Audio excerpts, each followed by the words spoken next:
오늘 새벽 우리에게 주신 하나님 말씀은 시편 109편입니다. 구약성경 884면입니다. 다윗의 시, 인도자를 따라 부르는 노래.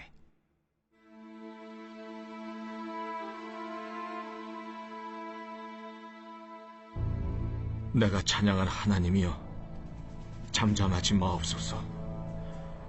그들이 악한 입과 거짓된 입을 열어 나를 치며 속이는 혀로 내게 말하며 또 미워하는 말로 나를 두르고 까닭없이 나를 공격하였음이니이다. 나는 사랑하나 그들은 도리어 나를 대적하니 나는 기도할 뿐이라. 그들이 악으로 나의 선을 갚으며 미워함으로 나의 사랑을 갚았사오니 악인이 그를 다스리게 하시며 사탄이 그의 오른쪽에 서게 하소서. 그가 심판을 받을 때 죄인이 되어 나오게 하시며 그의 기도가 죄로 변하게 하시며 그의 연수를 짧게 하시며 그의 직분을 타인이 빼앗게 하시며 그의 자녀는 고아가 되고 그의 아내는 과부가 되며 그의 자녀들은 유리하며 구걸하고 그들의 황폐한 집을 떠나 빌어먹게 하소서. 고리대금하는 자가 그의 소유를 다 빼앗게 하시며 그가 수고한 것을 낯선 사람이 탈취하게 하시며 그에게 인애를 베풀 자가 없게 하시며 그의 고아에게 은혜를 베풀 자도 없게 하시며 그의 자손이 끊어지게 하시며 후대에 그들의 이름이 지워지게 하소서. 여호와는 그의 조상들의 죄악을 기억하시며 그의 어머니의 죄를 지워버리지 마시고 그 죄악을 항상 여호와 앞에 있게 하사 그들의 기억을 땅에서 끊으소서. 그가 인자를 베풀이를 생각하지 아니하고 가난하고 궁핍한 자와 마음이 상한 자를 핍박하여 죽이려 하였기 때문이니이다. 그가 저주하기를 좋아하더니 그것이 자기에게 임하고 축복하기를 기뻐하지 아니하더니 복이 그를 멀리 떠났으며 또 저주하기를 옷 입듯 하더니 저주가 물같이 그의 몸속으로 들어가며 기름같이 그의 뼛속으로 들어갔나이다. 저주가 그에게는 입는 옷 같고 항상 뛰는 띠와 같게 하소서. 이는 나의 대적들이 곧 내 영혼을 대적하여 악담하는 자들이 여호와께 받는 보응이니이다. 그러나 주 여호와여, 주의 이름으로 말미암아 나를 선대하소서. 주의 인자하심이 선하시오니 나를 건지소서. 나는 가난하고 궁핍하여 나의 중심이 상함이니이다. 나는 석양 그림자같이 지나가고 또 메뚜기같이 불려가오며 금식함으로 내 무릎이 흔들리고 내 육체는 수척하오며 나는 또 그들의 비방거리라 그들이 나를 보면 머리를 흔드나이다. 여호와 나의 하나님이여, 나를 도우시며 주의 인자하심을 따라 나를 구원하소서. 이것이 주의 손이 하신 일인 줄을 그들이 알게 하소서. 주 여호와께서 이를 행하셨나이다. 그들은 내게 저주하여도 주는 내게 복을 주소서. 그들은 일어날 때 수치를 당할지라도 주의 종은 즐거워하리이다. 나의 대적들이 욕을 옷 입듯 하게 하시며 자기 수치를 겉옷같이 입게 하소서. 내가 입으로 여호와께 크게 감사하며 많은 사람 중에서 찬송하리니 그가 궁핍한 자의 오른쪽에 서서 그의 영혼을 심판하려 하는 자들에게서 구원하실 것이미로다. 새벽에도 하나님의 은혜 가운데 거하시는 복된 성도들 되시기를 바랍니다. 오늘 시편은 우리가 잘 알고 있는 시편과는 조금 다른 시의 내용을 가지고 있습니다. 이 군켈이라는 신학자는 오늘의 시를 보고 저주시라고 분류를 합니다. 보통 찬양시, 애통시는 있어도 저주시라고 이제 이름을 붙여 놓았는데요. 이 시편에서 말하는 저주라는 것은 중간에 다윗이 하는 이야기 때문에 저주의 시가 아니라 자기가 뿌린 씨앗을 그대로 거두는 것을 빗대어서 저주시라라고 이야기합니다. 그래서 오늘 시편에서 말하는 저주라는 것은 내가 뿌린 씨앗을 내가 거두고 또 하나님의 공의와 정의가 이루어지는 것, 그래서 이 저주다라고 말을 합니다. 이 시편은 자신의 감정을 드러내면서도 끝까지 상대방에 대해서 분노에 사무치는 것이 아니라 하나님, 그럼에도 불구하고 공의와 정의로 우리를 다스려 주소서, 그래야 우리가 살겠나이다 라는 찬양으로 기도를 마치고 있습니다. 따라서 오늘 시는 우리가 억울한 일을 당하거나 혹은 말로 공격을 받을 때 어떻게 기도하고 어떻게 살아가야 하는가를 가르쳐주고 있습니다. 이 시는 다윗의 시라고 알려져 있습니다. 다윗의 일생을 보면 다윗의 왕위에 오르는 과정, 또 다윗이 왕위에 있을 때 참 많은 일들을 경험하게 됩니다. 현재의 대통령 제도는 지지하는 사람들이 많은 사람이 대통령이 됩니다. 그러다 보니 지지하지 않는 사람까지 이 땅에 함께 살아가게 되죠. 현대 최근에 들어서 몇 년 사이에 우리나라의 양극화가 이루어져서 내가 지지하는 사람이 대통령이 되면 무조건 찬성을 하고 내가 지지하지 않는 사람이 대통령이 되면 무조건 반대하는 이상한 일들이 생겼습니다. 근데 이러한 일들이 이 시대만 있는 것이 아니라 이 다윗이 경험한 상황에서 훨씬 더 어려운 상황들이 발생을 했습니다. 고대 왕 그러면 강력한 권력을 가지고 있는데 무슨 말인가라고 생각하시겠지만 더군다나 다윗 왕 그러면 선왕이고 통일 왕국의 왕이고 태평성대를 이룬 왕인데 무슨 어려움이 있었겠는가 생각할 수 있겠지만 그 당시 맥락을 보면 그렇지가 않습니다. 사무엘 상하와 그리고 역대기에 나와 있고 또 시편의 말씀을 보면 다윗이 처한 상황이 그리 녹록한 상황이 아닙니다. 다윗은 우리가 잘 알고 있듯이 이스라엘의 두 번째 왕입니다. 그 말은 아직 왕정 시대가 제대로 갖춰져 있지 않던 시대입니다. 첫 번째 왕 사울은 베냐민 지파 출신입니다. 베냐민 가운데 하나님의 눈에 흡족하게 들었고 백성들 눈에도 용모가 준수한 사람. 그래서 왕으로 추대할 때 전혀 반대가 없이 추대가 되었습니다. 근데 그 사울 왕에게 악신이 들리기 시작하고 내가 할 수 있다라는 마음이 너무 강하다 보니 하나님 없는 왕이 점점 되어집니다. 그뿐만 아니라 까닭없이 다윗을 그렇게 미워했습니다. 나라의 전쟁에서 혁혁한 공을 세웠던 다윗이 호시탐탐 자기를 노리진 않는가라는 자기 굴레에 빠져버린 것이죠. 그래서 다윗을 그렇게 죽이려고 했습니다. 그러다 자신의 죄로 인해서 전쟁터에서 죽게 되죠. 사울왕이 그렇게 죽게 되자 하나님께서는 이제 그 사울 왕을 폐위하시고 다윗을 왕위에 세우시는데 유다 지파에서 왕을 세웁니다. 이게 어떤 의미일까요? 우리는 그냥 다윗 왕, 사울 왕 그렇게 얘기하지만 다윗은 유다 지파에서 왕이 되었고 사울 왕은 원래 베냐민 지파 출신입니다. 베냐민 지파가 보기에는 우리의 왕자를 뺏어간 것이 다윗입니다. 그래서 끊임없이 성경 곳곳에 베냐민 지파가 어떻게 하면 다윗 왕을 쓰러뜨릴까 하는 음모들이 계속해서 반복해서 나옵니다. 유심히 보지 않으면 그게 보이지 않지만 베냐민 지파가 그런 일들을 합니다. 더군다나 사무엘 시대에는 사사시대 마지막이죠. 사사시기 마지막에 어떤 일이 일어났는지 기억해 보면 베냐민 지파가 아주 잔혹한 일을 합니다. 제사장의 첩을 잔혹하게 겁탈을 하고 죽이죠. 그래서 이 모든 11지파가 베냐민 지파를 거의 지파에서 끊어내 버립니다. 이 베냐민 지파는 그런 잔혹성을 가지고 있던 지파입니다. 그러니 다윗 왕을 공격해도 지속적으로 반복해서 끊임없이 거짓을 만들어내죠. 다윗은 이뿐만 아니라 10지파를 통일해야 되는 왕이었습니다. 그러니 끊임없이 왕위에 도전하는 지파들이 있었고 그것을 계속해서 막아내며 태평성대를 이루어갔던 왕이 다윗입니다. 이 이야기만 들어도 아마 굉장히 힘들었겠죠. 그러면 뒤에서 계속해서 왕을 어떻게 하면 끌어낼까? 실정하기만 하면, 실수하기만 하면 거짓과 비난이 난무하던 시대에 살았던 사람이 다윗입니다. 그래서 오늘 다윗이 어떤 기도를 드리는가? 그것을 통해서 우리가 좀 배워보고자 합니다. 이 시 시편 전체를 이끌어가는 것은 시편 1편입니다. 의인과 악인이 어떻게 살아가는가. 오늘 시는 다윗을 자기 스스로 의인이라고 바라보고 악인과 대조하고 있습니다. 이 시편 전체의 앞부분에 이 기도가 어떻게 이루어지는지 1절에서 4절까지 나오고 있습니다.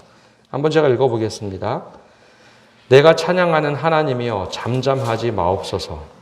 그들이 악한 입과 거짓된 입을 열어 나를 치며 속이는 혀로 내게 말하며 또 미워하는 말로 나를 두르고 까닭없이 나를 공격하였음이니이다. 나는 사랑하나 그들은 도리어 나를 대적하니 나는 기도할 뿐이라.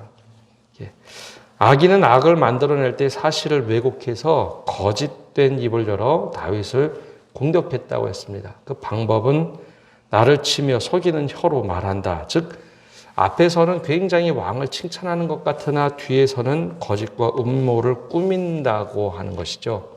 근데 이것을 다윗이 다 알고 있었습니다. 어떤 거짓을 하고 있는지. 그러나 하나님께서 의롭게 생각한, 의인이라고 생각한 다윗이 했던 방법은 나는 사랑하나 그들은 도리어 나를 대적하니 나는 기도할 뿐이라. 나는 기도할 뿐이라. 여기 악인의 특징과 의인의 특징이 구분지어서 나옵니다. 악인들은 사람들을 선동하고 거짓을 옮깁니다. 다윗이 그 일을 하던 하지 않던 중요하지 않습니다. 거짓을 만들어내서 흠집을 내죠. 일본 속담에 이런 말이 있습니다. 거짓말도 100번 하면 진실이 된다. 거짓말도 100번을 하면 진실이 된다. 왜 이렇게 공격을 할까요? 이 거짓말을 한번 퍼뜨리면요. 그것을 해명하려면 책 100권이 필요하다고 얘기합니다. 그래도 해명이 잘 되지 않습니다. 그러니 악인들은 하나님께 기도하지 않고 내 생각이 하나님의 뜻과 동일하다고 생각이 돼서 거짓으로 이런 일을 만들어냅니다. 근데 이것이 악인들의 특징이라면 의인이 가져야 될 특징은 기도하는 겁니다. 다윗이 그리스도인의 표본을 보여주는 것은 이런 일이 있을 때 하나님께 하소연하고 토로하는 겁니다. 모든 일에 대하여 하나님께 낱낱이 다 기도를 하죠. 하나님과 씨름을 하지 사람들과 씨름하지 않습니다. 그렇다면 우리는 어떻게 살아가야 될까요? 다윗을 통해서 보여주는 것이 있습니다. 소극적으로는 바로 이렇게 기도하는 겁니다. 우리가 해야 될 것은 기도하는 겁니다. 하나님이 일하시도록. 그러나 여기 또 하나 숨어있는 이야기가 있습니다. 그 다른 의미는 누군가가 무슨 말을 하고 있는지 자세히 유심히 보아야 합니다. 여기 보면 이제 악인의 이야기가 계속해서 나오는데 그가 무슨 행동을 하는지 어떤 말을 하는지 구별하고 분별할 수 있어야 합니다. 특별히 거짓과 부정적인 말을 하는 사람들의 모습을 잘 봐야 합니다. 이단들도 그렇죠. 신천지가 주로 하는 것이 거짓하고 비난을 하면서 교회를 흔들어 놓습니다. 왜 그럴까요? 그러면서 자신들은 산을 옮긴다고 얘기합니다. 그렇게 부정적인 이야기를 하면 사람들이 휩쓸리기 쉽기 때문이죠. 그래서 그리스도인들은 누가 무슨 말을 하는지 분별할 수 있어야 합니다. 하나님께 다 아뢰고 기도하는 사람이라면 굳이 사람들에게 선동할 필요가 없습니다. 무엇인가 거짓이 있기 때문에 선동을 하는 것이죠. 그렇기 때문에 그리스도인들은 구별하고 분별할 수 있어야 합니다. 다윗이 그렇게 했죠. 그 대신 그가 한 것은 하나님께 기도하는 일입니다. 다윗이 무슨 기도를 했을까? 궁켈은 이것을 저주시라고 했지만 다윗이 기도의 내용은 두 가지입니다. 하나님, 자기가 뿌린 대로 거두게 해주십시오. 두 번째는 공의의 하나님 참지 마십시오. 일하십시오가 다윗이 하는 기도의 주된 내용입니다. 그래서 5절과 6절에 어떻게 기도를 시작하는가? 그들이 악으로 나의 선을 갚으며 미워함으로 나의 사랑을 갚아싸우니 악인이 그를 다스리게 하시며 사탄이 그의 오른쪽에 서게 하소서. 굉장히 이게 무서운 기도입니다. 사탄이 그의 오른쪽에 서게 하소서. 이게 무슨 말일까요? 하나님께서는 우리가 하는 기도를 들으시지만 그때 우리가 어떻게 살아가야 될지 선함으로 기도하는 것을 들으시는 하나님입니다. 하나님께서도 우리에게 듣고자 하는 마음들은 어떻게 하면 합력하여 선을 이룰까, 또 사랑으로 이룰까 하지만 사탄이 듣는 소리는 분열, 악, 질투, 욕망의 소리를 들으며 사탄은 자라납니다. 그리고 부추기죠. 사탄이 오른쪽에서 일하도록 하시라고 하나님께 다윗이 기도하는 겁니다. 이 정말 무서운 기도죠. 그래서 사탄은 이 소리를 듣고 사람들의 마음을 점점 더 부추깁니다. 잘하고 있어. 그렇게 질투하고 미움하고 분노하고 거짓하면 잘하는 거야. 그래서 다윗이 하는 저주의 기도가 있는데요. 그 저주의 기도는 7절부터 19절까지 계속되는데 이 저주의 기도가 마지막에 내가 왜 이 기도를 이렇게 했는지 하는 말이 있습니다. 이 저주의 기도가 그냥 뭐 자녀들이 잘못되게 하시고 뭐 막 계속해서 이야기하는데 그 이야기의 핵심은 바로 이런 겁니다. 17절에 나오는데요. 바로 17절에서 20절까지 나옵니다. 그가 저주하기를 좋아하더니 그것이 자기에게 임하고 축복하기를 기뻐하지 아니하더니 복이 그를 멀리 떠났으며, 이것이 다윗이 했던 기도의 내용들을 요약해 놓은 겁니다. 저주를 내 입에 늘 달고 사는 사람, 거짓을 달고 사는 사람이 어떻게 되는가? 자기에게 임한다는 것이죠. 그것이 실제 저주입니다. 그리고 축복하기를 기뻐하지 아니하더니 복이 그에게서 멀리 떠난다. 이것이 다윗이 했던 기도의 핵심입니다.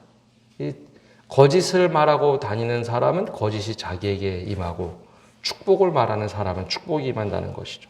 그래서 18절에 또 저주하기를 옷 입듯 하더니 저주가 물같이 그의 몸속으로 들어가며 기름같이 그의 뼛속으로 들어간나이다. 이제는 저주가 그에게는 입는 옷 같고 항상 띠는 띠와 같게 하소서. 이는 나의 대적들이 내 영혼을 대적하여 악담하는 자들이 여호와께 받는 보응이니이다. 그래서 이것이 무서운 겁니다. 사람이 다른 사람을 향해서 말하는 것이 자기에게 온다라는 것이죠. 그런데 다윗이 이렇게 기도를 끝내지 않습니다. 21절을 보면 그러나 하고 바꾸죠. 그러나 주 여호와여 주의 이름으로 말미암아 나를 선대하소서. 주의 인자하심이 선하시오니 나를 건지소서. 나만 구원해 달라고 하는 기도는 아닙니다. 주님이 선하시고 인자하시기 때문에 나를 구원해 주소서가 아니라 하나님 공의로우신 하나님이시니 나를 주님의 공의로 대해달라는 것이죠. 그래서 다윗은 이 기도를 하면서 자기 자신을 계속해서 들여다봅니다. 나는 어떤 사람인가? 그것이 진짜 의인들이 해야 될 기도입니다.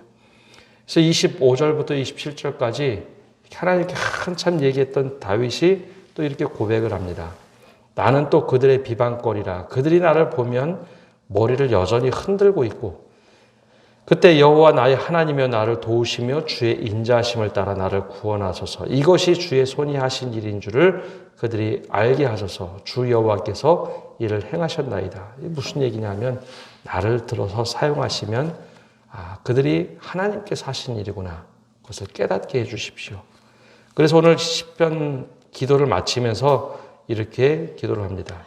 그가 궁핍한 자의 오른쪽에 서사 그의 영혼을 심판하려 하는 자들에게서 구원하실 것이미로다. 분명한 대조가 나오죠. 악인들 오른쪽에는 사탄이 서 있고 주님께서는 바로 이 의인 옆에 서 계셔서 구원해 주십시오. 우리가 무슨 말을 하느냐? 우리가 하는 말을 듣는 존재들이 있습니다. 물론 서양 속담에는 선한 말은 천사들이 듣고 악한 말은 마귀가 들으면서 우리를 조종한다라고 이야기를 하죠. 그래서 이 서양의 속담에 보면 이야기들을 보면 항상 악마와 천사가 이렇게 있습니다. 그래서 말을 하는 것을 듣고 자랄 때 선한 말은 천사가 듣고 나를 그 이야기를 듣고 지배하고 나를 선하게 인도하고 내가 악한 말을 하면 악한 존재가 계속해서 나를 지배하는 이야기들과 속담들이 많죠. 바로 이런 시편을 기초로 한 이야기들입니다. 오늘 우리는 어떤 기도를 해야 될까? 또 어떻게 우리가 악인과 의인으로서 살아갈 것인가? 어떻게 대처할 것인가? 오늘 다윗이 우리들에게 너무나 잘 보여주고 있습니다. 힘을 사용할 수 있지만 힘을 사용하지 않았던 다윗의 기도, 하나님께서 일하소서. 이것이 정말 무서운 기도입니다. 하나님께서 일하시옵소서. 왜냐하면 하나님께 대적하면 그 어느 누구도 막을 수 없기 때문입니다. 우리가 정말 어려운 일이 있을 때 바로 이 기도를 드리며 하나님께서 일하시옵소서. 또한 내가 뿌린 대로 거두는 은혜를 걷게 하옵소서. 바로 하나님 공의와 정의로 나를 다스려 주옵소서. 우리가 이 새벽에 이 기도를 하고 나갈 때 하나님께서 일하시기를 구하는 우리 성도 여러분 되시기를 바랍니다. 기도하겠습니다. 사랑의 주님, 오늘도 새벽에 주님 앞에 나와 기도합니다. 주님께서 일하시기를 간절히 바라며 우리가 기도하오니 하나님께서 일하여 주옵소서. 사탄이 일하는 삶이 아니라 하나님께서 내 오른쪽에 계셔서 우리를 선한 길로 인도하여 주시고 하나님께서 우리를 하나님의 길로 인도하여 주옵소서. 그러나 주님, 악한 사람들이 자신의 옆에 사탄이 서 있음을 깨닫지 못할 때 주님, 그들 또한 불쌍히 여겨주시고 바른 길로 갈 수 있도록 하나님께서 인도하여 주옵소서. 그러나 주님, 우리가 뿌린 대로 거두는 것이 은혜라는 것을 늘 기억하며 우리가 어떤 말을 하며 어떤 기도를 드릴까 늘 고민하며 주님 앞에 나아가게 하여 주옵소서. 이 새벽에도 주님 앞에 나아가는 모든 성도들의 기도를 들어 응답하시고 하나님의 선한 길로 인도하여 주옵소서. 예수님의 이름으로 기도합니다. 아멘.